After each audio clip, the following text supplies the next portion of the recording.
Welcome back to the channel, everybody. Hey, before we get this video started, I want to start out by saying I did do a video about a month ago back. Actually, it was about a month ago about will Al be sure testify in Diddy's trial. Well, update to that video, absolutely not. He's not gonna testify in Diddy's federal case. Um, I was completely wrong, and I'm adult enough to come out and say, I'm man enough to come out and say, hey, I was wrong. I went off of an interview that I had listened to. I should have did a little bit more homework, but I was mistaken. He is not going to testify in Diddy's trial. But who has testified, we're on the last witness in Diddy's trial. And his last witness is Brendan Paul, who was picked up the day that Diddy's houses were raided at a Miami private airport holding drugs for Diddy. It just keeps looking bad for him. But honestly, we're just going to go ahead and get into the video, and then I'll come back and I'll give you my personal thoughts about what I think about it afterwards.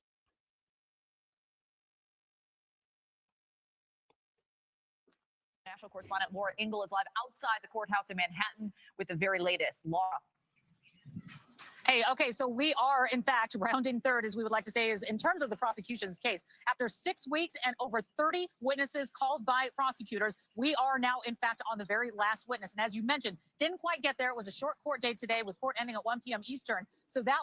Oh, yeah, once again, I did say this. Brendan Paul, who we thought was Diddy's Ugg mule, and we also thought he was, I thought he was the guy they were calling One Stop.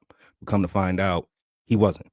Brendan Paul was one of Diddy's assistants, one out of many of his assistants, but it sounds like towards the end, he started to lower the amount of assistants he had on hand.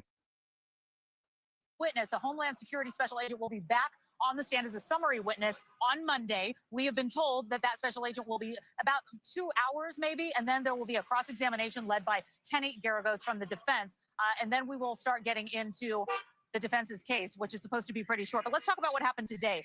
Brendan Paul was the majority of today. He has been branded as Combs' drug mule after his arrest for cocaine possession in March of 2024.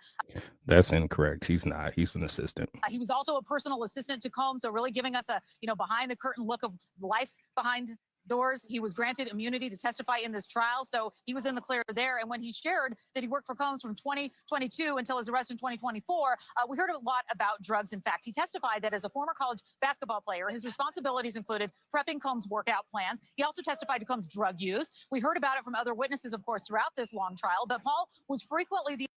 Man, this Diddy's fault, man. He should have known doggone well. You got this former basketball player, college student from Sarasota.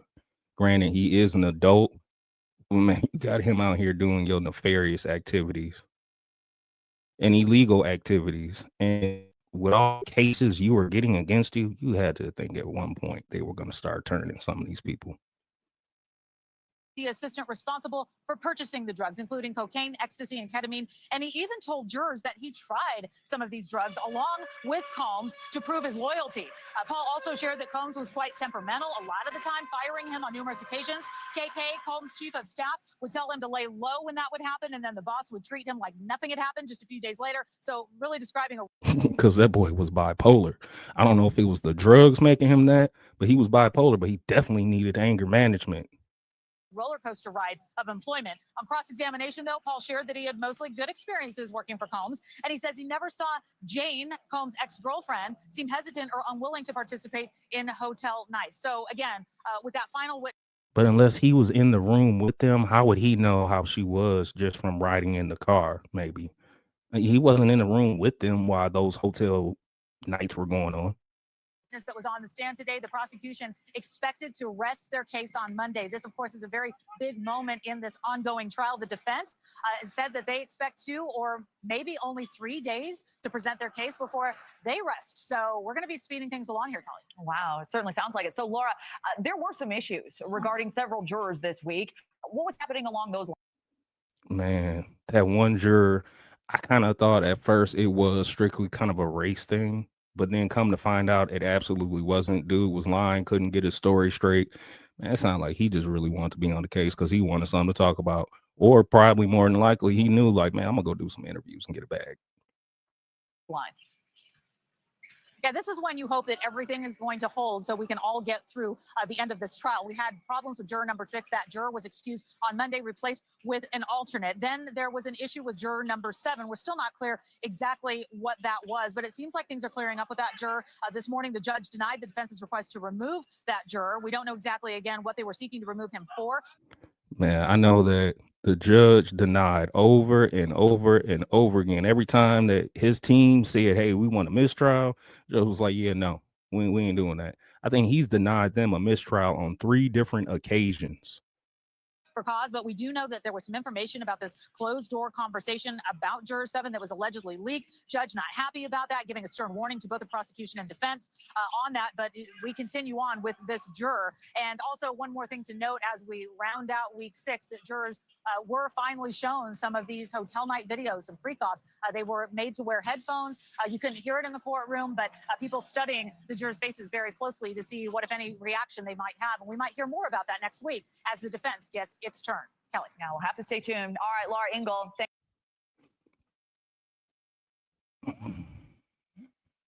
Diddy. That's a wild man right there, man. He wild. Yo, I personally do not see him getting life. This is just my opinion. He's not getting life. I do see him getting about 10, 15 years. But life, nah, he's not going to get no life sentence, man. Not over this. I mean, yes, he did use his employees that he paid to go out and run and get Uggs for him and run out, not the shoes. Let me go ahead and say that right quick. I don't want y'all this coming out Uggs. No, you know what I mean when I say Uggs. I'm just removing 2 letters. So he had his employees going out getting Uggs for him. He had his employees riding around with him to do kidnappings, threaten people, and intimidate people. So I mean, that does kind of cover the using his company for his employees to do his dirty work. Everybody's saying this is a one-man Rico. No, it's more like his employees were all up under him. He was just the boss. I really thought like one of his bodyguards was going to come out and testify, though. Like, I'm surprised that none of his bodyguards are going to testify against him in this case. But I have a feeling the feds got something up their sleeve and that they're not done with him just with this case. I think they're going to come back again with other information, or they may go back and trial him again. I don't know. He may get caught, they may have more, they may indict him again. That can happen. So I will definitely try to keep you updated with more that I find out about this. But I want to go ahead and say I appreciate it if you will go ahead and like the video and subscribe to the channel. I'd really appreciate it. It's motivation for me to keep going. But like always, thank you all for watching. And until the next one, it's your boy Jay. Peace.